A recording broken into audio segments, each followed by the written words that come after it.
Hello friends, नमस्कार। मैं रागनी आप सभी का प्रभाकर एकेडमी में स्वागत करती हूँ। फ्रेंड्स, हम लोग कल के वीडियो में विकास के सिद्धांत के बारे में कुछ पॉइंट डिस्कस किए थे। तो चलिए फ्रेंड्स, आज हम लोग विकास की अवस्थाओं के बारे में चर्चा करते हैं। तो चलिए स्टार्ट करते हैं।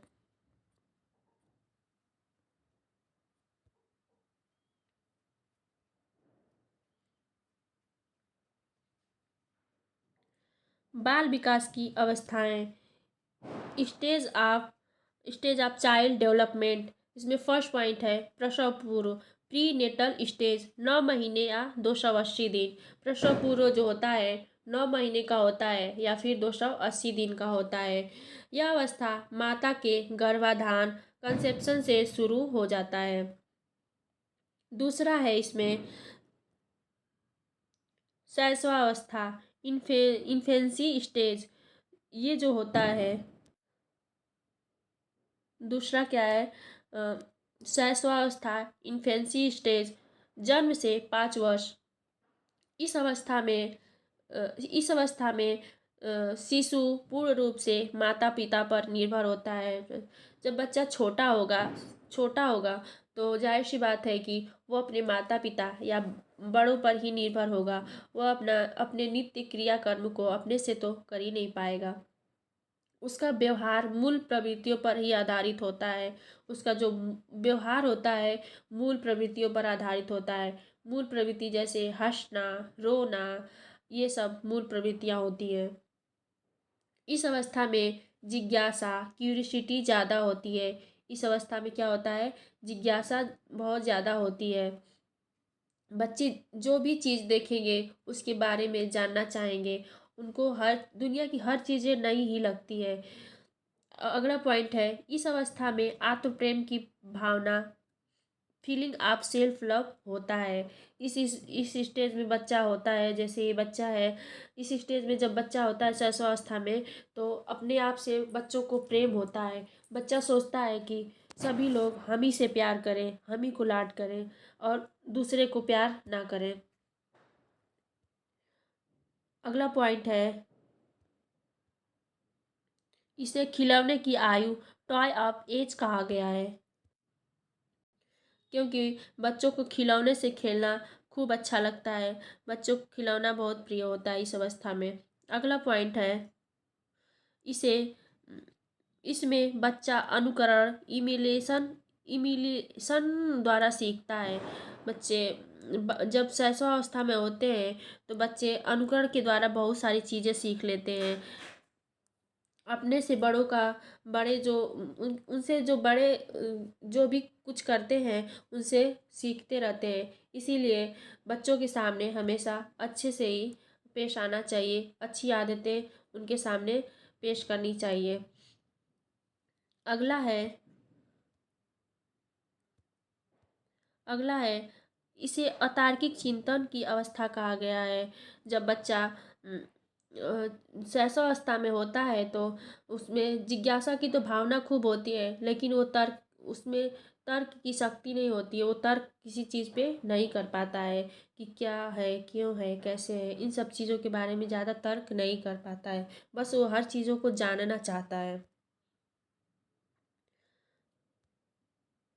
अगला पॉइंट है बाल बाल्यावस्था।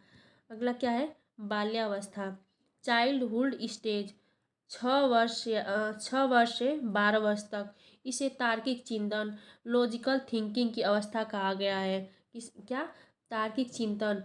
जो शैशवावस्था था उसमें तार्किक चिंतन बच्चा अभी नहीं कर पाता था। अब बाल्यावस्था में आ गया तो बच्चा तार्किक चिंतन करने लगेगा। जैसे कोई चीज़ देखेगा तो क्यों है, कैसे है, ये क्या है, बहुत सारे क्वेश्चन बस बच्चे पूछते रहते हैं। इसमें अगला पॉइंट है, इसे आरंभिक स्कूल की एज कहा जाता है। बाल्यावस्था को क्या, आरंभिक स्कूल की एज कहा जाता है, क्योंकि बच्चा जब 6 या 5 वर्ष का होता है तो स्कूल जाना स्टार्ट कर देता है। इसे गंदी अवस्था भी कहा जाता है। क्या, बाल्यावस्था को गंदी अवस्था भी कहा जाता है, क्योंकि बच्चा इस अवस्था में जब होता है तो धूल मिट्टी से खेलना खूब पसंद करता है, गुड्डे गुड़िया से खेलना खूब पसंद करता है। उसको कोई फिक्र नहीं होती है कि उसका कपड़ा गंदा हो रहा है कि क्या हो रहा है। उसको तो बस खेलने से ही मतलब होता है। अगला पॉइंट है, इसे स्फूर्ति की अवस्था या स्मार्ट एज कहा जाता है। बाल्यावस्था को स्फूर्ति या स्फूर्ति की अवस्था या स्मार्ट एज कहा जाता है, क्योंकि बच्चे में इस एज में क्रिएटिविटी खूब होती है। बच्चा जो देखता है बहुत जल्दी सीख लेता है। इसे खेलों की अवस्था गेम स्टेज कहा जाता है। इस बाल्यावस्था को खेल खेलों की अवस्था कहा जाता है, क्योंकि बच्चे खेलना खूब पसंद करते हैं। इस अवस्था में संग्रहण स्टोरेज की प्रवृत्ति विकसित होने लगती है। बच्चे इस अवस्था में जब बच्चे होते हैं तो अपने चीज़ों को बड़ी ही संभाल के रखना चाहते हैं। वो अपनी चीज़ों को किसी को देना नहीं पसंद करते हैं। इसीलिए इसे कहा गया है संग्रहण की अवस्था। कहा गया है कि मतलब इसमें जब बाल्यावस्था में बच्चे होते हैं तो संग्रहण की प्रवृत्ति विकसित होने लगती है। अगला पॉइंट है अगला पॉइंट है इसे टोली समूह गैंग की अवस्था कहा जाता है, क्योंकि जब बाल्यावस्था में बच्चा होता है तो अपने ही आयु के बच्चों के साथ खेलना पसंद करता है। अगला पॉइंट है, इसे जीवन का अनोखा काल इन यूनिक्वी पीरियड कहा जाता है।